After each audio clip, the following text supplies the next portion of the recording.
চিঠি এখনৰ কথা বিশেষ কিবা চিঠিৰ কথা উল্লেখ কৰিছে কি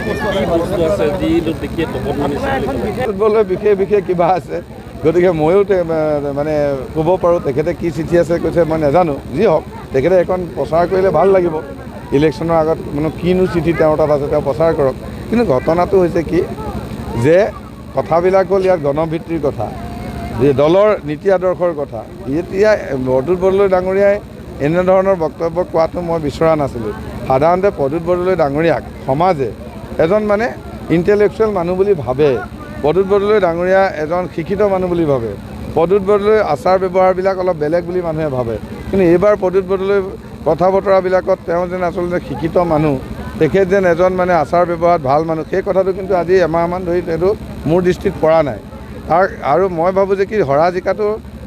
ৰাজনীতিত বা জীৱনত থাকিবই কিন্তু নিজৰ যিটো স্থিতি বা নিজৰ যিটো নীতি তাৰ পৰা মানুহ বিচলিত হ'ব নালাগে হাৰিবও আৰু নিজৰ স্থিতিটো হেৰুৱাৰ লগে লগে বেয়া দেখা যাব গতিকে নিজৰ প্ৰিন্সিপলটোত থাকিব লাগে